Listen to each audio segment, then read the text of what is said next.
Live షోకి తిరిగి స్వాగతం. కాంగ్రెస్ లో పరిణితి పరిపక్వత కరువైందన్న డి శ్రీనివాస్ వ్యాఖ్యలను సమర్థిస్తారా అంటే 37% మంది అవునని, 63% మంది కాదంటున్నారు. రామచంద్రారెడ్డి గారు చెప్పండి, కాంగ్రెస్ లో పరిణితి ఉన్నట్లా లేనట్లా? డి శ్రీనివాస్ గారు టీఆర్ఎస్ లో చేరబోతున్నారు. ఆ సందర్భంగా ఆయన లేఖ రాస్తూ ఇట్లా రకరకాల కామెంట్ చేస్తారు. మీరేమంటారు? ఒకటి, కాంగ్రెస్ పార్టీలో ఏముంది అనేది ఒక పార్టీ గురించి మాట్లాడేటటువంటి హక్కు నాకు మాత్రం లేదండి. కానీ వ్యక్తిగతంగా డి శ్రీనివాస్ గారు ఏదైతే వారంత పెద్దవారు, అన్ని స్థాయిలలో అన్ని పదవులు అనుభవించి ఈనాడు నాకు ఏదో ఒకటి రాలేదు, నాకు సోనియా గాంధీ గారు ఇంటర్వ్యూ లేదు, నాకు ఇక్కడ ఇంపార్టెన్స్ లేదని చెప్పని పార్టీ ఏదైతే మారుతున్నారో, ఇంతకైనా నికృష్టమైనటువంటి రాజకీయం ఇంకోటి ఉంటుందండి. ఏంటంటే మనం సమాజానికి చూపించేది ఏమంటే రాబో తరానికి మనం చూపించే బాట ఇదా మనం చూపించేది? నీ పార్టీలో ఉండవు చాలామంది, చాలా పార్టీలు నేను ఉన్నా 45 సంవత్సరాల నుంచి నా పార్టీలో నేను పనిచేస్తున్నాను. నేను ఉన్నా లేకుండా నేను ఇవాళ ఎమ్మెల్యే అయ్యాను. ఇదా మన సొసైటీకి చూపించేది. కాబట్టి ఆ మాటలు మాట్లాడి కూడా బంగారు తెలంగాణ, అప్పుడు తెలంగాణ అప్పుడు ఎందుకని ఇందిరాగాంధీ, మా సోనియా గాంధీ మా అమ్మ ఇచ్చింది అని చెప్పని అప్పుడే మర్చిపోతారు ఇవన్నీ. కాబట్టి ఇది మంచి సాంప్రదాయం కాదు, ఇది రాబో తరానికి ఇది మంచి బాట కాదు. వారు ఓకే, నేను పోతున్నా, నాకు పదవి కావాలి, నేను పోతున్నా అన్నది వేరే విషయం. ఏదో ఒక పత్రికలో రాసింది ఉప ముఖ్యమంత్రి పదవి ఆఫర్ ఇచ్చి ఉండొచ్చు ఇస్తారు, ఇంటికోటి ఇస్తారు. ఇప్పుడు లేదా అది సరే, మనం ఆ పార్టీ కూడా మాకు అనవసరం అనుకోండి, వాళ్ళు ఎవరికిచ్చుకుంటే మాకెందుకు చేసేటటువంటి డి శ్రీనివాస్ మీద విరుచుకుపడడం అంటే వ్యక్తి ఇప్పుడు ఇన్ని సంవత్సరాలు ఒక ఆర్గనైజేషన్ లో ఇంపార్టెంట్ పర్సన్ గా ఉండి ఈనాడు అదేదో చేస్తున్నారు. రాబోతారని అరే ఆయన పోయిండు కదా, పరిణితి ఉన్నట్టు అనిపించిందా మీకు? ఆయనకి పరిణితి ఉందా లేదా అనేది పార్టీ ప్రజలు చూపించారుగా మొన్న. అంటే పరిణితి లేదని జనంతో పాటు ఆయన వెళ్ళాడు. ప్రజలు మరి ఆయన అంటే పార్టీ అందరూ మారుతూ పోతే ఇంకెవరు ఉండరు. ఏ పార్టీలు ఉండవు, రూలింగ్ ఏ పార్టీ ఉంటే ఆ పార్టీలు అందరూ వెళ్ళిపోతారు. ఇంకా సిద్ధాంతాలు ఏంటిది, పని ఏంటిది, ఇన్ని సంవత్సరాల నుంచి ఎవరు ఏ పార్టీ ఉండొచ్చు. కాంగ్రెస్ పార్టీ తక్కువ చేయడానికి వెళ్ళలేదండి. బీజేపీలో 2 సీట్లు 2 ఎంపీలు ఉంటే ఈనాడు మేము అధికారంలోకి వచ్చాము. కాంగ్రెస్ లో 40 మంది, నేను మొదటి నుంచి కూడా అదే చెప్తున్నాను, తక్కువ అంచనా వేయకూడదు. రాజకీయాల్లో అందరూ అప్ అండ్ డౌన్స్ అన్ని ఉంటాయి, కలిసి ఉండాలి, కలిసి పని చేయాలి. ఆపోజిషన్ కూడా స్ట్రాంగ్ ఉండాలి. గవర్నమెంట్ సరిగ్గా నడవాలంటే ఆపోజిషన్ కూడా స్ట్రాంగ్ ఉండాలి. అక్కడ మోడీ గారు కూడా ఉండిచ్చేదట్లేరంట కదా. టీఆర్ఎస్ తెలుగుదేశం నుంచి టార్గెట్ ఇప్పుడు కాంగ్రెస్ మీదకి మార్చినట్టుగా ఉంది. ఇది విలీన ప్రక్రియ లేకపోతే మొత్తం చేర్చుకునే ఒక ప్రక్రియ కాంగ్రెస్ వాళ్ళ మీద ఎక్కువగా ఇప్పుడు గురి పెట్టినట్టు కనిపిస్తుంది. వారు అన్నట్టుగా ఒకటి నిజం, డి శ్రీనివాస్ గారికి ఎమ్మెల్సీ ఇచ్చుంటే ఈ అవమానాలన్నీ ఏమి ఉండేవి కాదా. తెలంగాణ రాబోతున్నప్పుడు కూడా ఆయన సోనియా గాంధీ ఆమె విజ్ఞాతను వీటన్నిటిని చాలా అభినందిస్తుండేవాళ్ళం మన అందరి దగ్గర కూడా. మరి ఇప్పుడు హఠాత్తుగా దాన్ని బట్టి ఆయన నిర్ణయానికి వచ్చారా? రెండోది సోనియా గాంధీ మీద కాదు, దిగ్విజయ్ సింగ్తో కుదరక అసలు యుద్ధం దిగ్విజయ్ సింగ్తో అంటారు. ఏదేమైనా కానీ కాంగ్రెస్ పార్టీ ఒక వర్కింగ్ ప్రెసిడెంట్ను, చాలా మంది సరదాగా అంటున్నట్టుగా నాన్ వర్కింగ్ ప్రెసిడెంట్ను పెట్టుకొని యుద్ధం చేస్తున్నప్పుడు డి శ్రీనివాస్ లాంటి మాజీ పిసిసి అధ్యక్షుడు వెళ్ళడం అనేది కాంగ్రెస్ పార్టీకి నైతికంగా ఇదవుతుంది. ఇంకా ఆయన చెప్పే కారణాలు కేవలం వ్యక్తిగతమైనవి. ఆయన పదవి కోసం, పునరావాసం కోసం వస్తున్నారు అనుకోవాలి.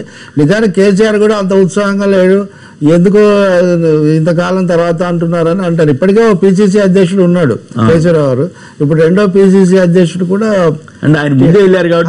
నేను అది కాదు నేను చెప్తుంది, కాంగ్రెస్ పార్టీ కోణంలో నేను చెప్తాను. ఆయన బాగా ముందు వెళ్ళారు, సెక్రటరీ జనరల్ అయ్యారు. విచిత్రంగా పిసి ప్రెసిడెంట్ అంతా పిసిసి అధ్యక్షుడు బొత్స సత్యనారాయణ అక్కడికి వెళ్ళారు. కాబట్టి రంగారెడ్డి గారు పరిస్థితి కాంగ్రెస్ గురించి ఆలోచించాలి. దానం నాగేందర్, మాజీ ఎంపీ విఠలరావు, తర్వాత ఇట్లా రకరకాల గౌడ్, ఇట్లాంటి రామచంద్రారెడ్డి గారు చెప్పినంత నేను ఏకీభవిస్తాను. నేను చాలా కాలం చేశాను, నాకేం పదవి ఇవ్వలేదు అని ఒకే చాలా దీర్ఘకాలం అనేక అనుభవించిన వాళ్ళు అది ఒక పెద్ద ఫిర్యాదు కింద చేయడం. రెండో చేశాం కాబట్టి పదవి తప్పకుండా రావాలి అన్న కోణంలో ఉండటం మటుకు ప్రజా జీవితంలో అది వాంఛనీయం కాదు. చాలా రావచ్చు. మీ పార్టీ అంతా కాస్త ప్రకంపనలు సృష్టిస్తున్నట్టున్నారు డి శ్రీనివాస్ గారు. కాంగ్రెస్ పార్టీలో మీకు తెలిసిన కాడికి ఇది మొదటిది కాదు. ఒకటి వినండి, మీరు మా పార్టీలో పోయిన వాళ్ళ సంఖ్య తీసుకుంటే చంద్రబాబు, కేసీఆర్ గారు, మళ్ళీ ఇంకొకటి చెప్పినండి, ఇంకొకటి నండి బ్రహ్మానంద రెడ్డి, విజయ్ భాస్కర్ రెడ్డి, ఎములు పోయినారెడ్డి, ఇట్లా అందరు పోయినరు. మళ్ళీ కాంగ్రెస్ పార్టీలకు పవర్కి వచ్చినాక అదే టెన్షన్ చుట్టూ నిలబడి గంటలు చేసి ఇక్కడ వచ్చారు. దీనికోసం పెద్ద మాట్లాడాల్సిన అవసరం ఏంది, రాజకీయాలలో సత్యం. అదే చంద్రబాబు నాయుడు గారు ఏమన్నారు, మా మామ మీదనే నేను నిలబడతాను, మరి అందులో పోయిండు, మరి అది తప్ప. గొడవ కాదు, I'm talking the history. This history is repeating, it is nothing new. KCR గారు కూడా ఇక్కడ యూత్ కాంగ్రెస్ వైస్ ప్రెసిడెంట్ ఉండే, కార్యకర్తగా ఉండే, కష్టపడి పనిచేసిండు పార్టీ. శ్రీనివాస్ గారు అన్నట్టు మీ పరిణితి ఉందా లేదా నేను చెప్తున్నా. వీళ్ళందరూ పరిణితి ఉంది కాబట్టి వేరే ఇవన్నీ జరిగినాక ఆ పార్టీకి ఎంత పరిమితి ఉన్నది అన్నది దీనికి రిజల్ట్ అంతకన్నా ఎక్కువ చెప్పాల్సిన అవసరం. అయినా పార్టీ ఉంది, 120 సంవత్సరాల నుంచి ఉన్నది. ఇవాళ కూడా ప్రతి సమస్య పైన పార్టీ కొన్ని పత్రికల్లో కథనాలు.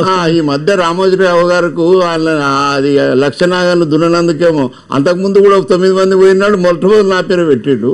ఆ లక్షనాగంలో ఏమైనా బాధ ఉన్నదో లేదో, లేకపోతే మా మీద కక్ష సాధింపు చేస్తున్నాడు. మరి లేకుంటే ఆ పత్రికలనే ఇంతకుముందు వచ్చింది అదే పత్రికల, మళ్ళీ ఇప్పుడు వస్తుంది. ఇంకా రాని పెట్టుకునేటోళ్ళు పెట్టుకుంటే మాకు అయ్యేది ఏముంది. రైట్. సీతారాం నాయక్ గారు చెప్పండి, ఏంటి డి శ్రీనివాస్ చేరిక అవసరం కానీ చేర్చుకోవటం కానీ ఆయన రావటం మీద కానీ మీరేమంటారు?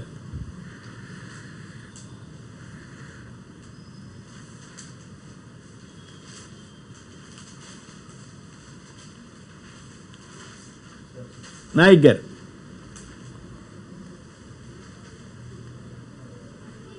ఇంత గ్యాపా కొంచెం అది టెక్నికల్. ఇప్పుడు డి శ్రీనివాసరావు గారు లాంటి వాళ్ళు ఏదైతే ఇలా పార్టీని అంటున్నాడో అది అనకూడదండి. మేము చిన్నమ్మ పెద్దమ్మ అని తెలంగాణ రాష్ట్రం రావడానికి కేసీఆర్ గారి నాయకత్వంలో గుర్తించినటువంటి వాళ్ళు పార్టీకి ఒక తెలంగాణ రాష్ట్రాన్ని ఇచ్చారు. ఇప్పుడు మీరు తెలంగాణ రాష్ట్రంలో వచ్చినప్పుడు తెలంగాణ రాష్ట్రం రావడానికి వీళ్ళు ఏం పని చేసిరో మన అందరికీ తెలుసు. అది తెలుసుకోకుండా వాళ్ళు ఇవాళ తెలంగాణలో చాలా మంది వస్తున్నారు. వాళ్ళ ఉద్దేశం ఒకటే, కేసీఆర్ నాయకత్వంలో తెలంగాణ బాగుపడుతుంది. ఇక మాకు ఈ మధ్యలో వేరే పార్టీలకు, అంటే నేను అనుకుంటున్నా వేరే పార్టీలకు ఫ్యూచర్ ఉండకపోవచ్చు, మేము ఇళ్ళకే రావాలి, ఆ తప్పిదం ఏం చేసినామో వీరి నాయకత్వంలో పనిచేయాలని వస్తున్నారు అన్నట్టుగా వేరే ఉద్దేశం గొప్ప వాళ్ళే వస్తున్నప్పుడు ఇంకా తెలంగాణలో తెలంగాణ రాష్ట్ర సమితి అంతు చూస్తాం, మనుషులు అంతు చూస్తామని ఎవరైతే మాట్లాడుతున్నారో వాళ్ళు దీన్ని కూడా దృష్టిలో పెట్టుకోవాలి. వీళ్ళు అనేక సంవత్సరాలు పార్టీలో అనుభవం ఉంది, ఇప్పుడే పరిణితి చెందలేదు అనేది ఎటువంటి మాటలు అనకుండా మీకు తెలంగాణ రాష్ట్ర సమితితో అవసరం ఉంది, డైరెక్ట్ వచ్చేయండి. ఓకే. మీరు కూడా ఏకీవించట్లేదు అట్లయితే. ఎవరు నేను అట్లా అంటలే, నేను అన్నది మీరు వింటలేరు. నేను ఆడ లేకపోవడం కొంచెం గ్యాప్ వస్తుంది, నేను ఆడ ఉంటే మాట్లాడేవాడు మీతో. నేను ఆయనను సమర్థించలే, నేను ఒకటే అన్నాను, తెలంగాణ రాష్ట్ర ఉద్యమాల్లో వీళ్ళ పాత్ర ఏందో అందరికీ తెలుసు. మీరు వచ్చే ముందు వాళ్ళని నిందించకండి. కాంగ్రెస్ తెలంగాణ ఇచ్చింది, బీజేపీ తెలంగాణ ఇచ్చిన దాంట్లో వాళ్ళ పాత్ర ఉన్నారు, మీరు వచ్చే ముందు వాళ్ళని ఎందుకు నిందిస్తారు? మా అవసరం ఉంది, మా నాయకుని అవసరం ఉంది, తెలంగాణలో మీరు కలిసి పనిచేయాలి అనుకుంటున్నారు. తెలంగాణ పార్టీ ఎట్లాగో స్వాగతిస్తుంది, రేపు బీజేపీ అయినా స్వాగతిస్తుంది మీరు రావాలనుకుంటే. ఏమనకుండా మీ ఆశయంతో వస్తున్నారు, అది నెరవేర్చండి. తెలంగాణ ప్రజలకు మనం ఏ మాట ఇచ్చినామో మాతో కలిసి తెలంగాణ పునర్నిర్మాణంలో పనిచేయడానికి. కానీ మళ్ళీ ఇక్కడికి వచ్చినాక నాకు ఈ పదవి ఇయ్యలే, ఆ పదవి ఇయ్యలేదంటే మాలాంటి ఉద్యమకారులు మాత్రం హట్ అవుతాం.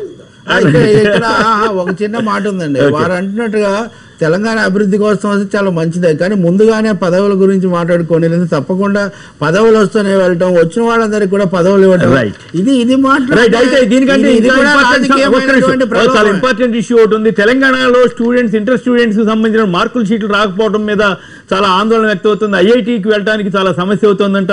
దీనిపై తెలంగాణ ప్రభుత్వం, విద్యామంత్రి, ఉప ముఖ్యమంత్రి కడియం శ్రీహరి గారు వెంటనే స్పందించవలసినటువంటి అవసరం ఉంది. రవి గారు ఒక్క క్షణంలో దాని మీద కూడా మీరు మాట్లాడితే బాగుంటుంది. ఈ చాలా వేల మంది ఇంటర్ స్టూడెంట్స్ సంబంధించి వాళ్ళ మార్క్ షీట్ల వివరాలు వెళ్ళకపోవడం వల్ల సిబిఎస్ఈ చాలా తీవ్రమైనటువంటి సమస్యగా ఉంది. దాని మీద దృష్టి పెట్టాల్సిన అవసరం. కేసీఆర్ గారు కానీ జాతీయ స్థాయిలో నష్టం జరుగుతుంది, తర్వాత మన చేతుల్లో కూడా పైగా తెలంగాణ ప్రభుత్వానికి కూడా అప్రతిష్ఠిది. నాయక్ గారు ఇలాంటి వెంటనే మీరు కడియం శ్రీహరి గారు కూడా సమర్థుడైనటువంటి వ్యక్తి, మరి ఆయన ఇటువంటి వాటిలో వెంటనే చొరవ తీసుకొని దాన్ని సెట్ చేయకపోతే మాత్రం పిల్లలంతా ఆందోళన చెందుతారు. ఆ విషయం చెప్పక తప్పదు. ఇక కాంగ్రెస్ లో పరిణితి, పరిపక్వత కరువైందన్న డి శ్రీనివాస్ వ్యాఖ్యలను సమర్థిస్తారా అంటే 32% మంది మాత్రమే వారికి మద్దతుగాను, మిగతా 68% మంది కాదంటున్నారు. SMS పంపిన వారందరికీ కూడా ధన్యవాదాలు. రంగారెడ్డి గారు, చింతల రామచంద్రారెడ్డి గారు, తెలకపల్లి రవి గారు, అలాగే మహబూబాద్ ఎంపీ సీతారాం నాయక్ గారు, గోని ప్రకాష్ గారు అందరికి కూడా ధన్యవాదాలు. ఇది నేటి వార్తా విశ్లేషణ కార్యక్రమం. నమస్కారం.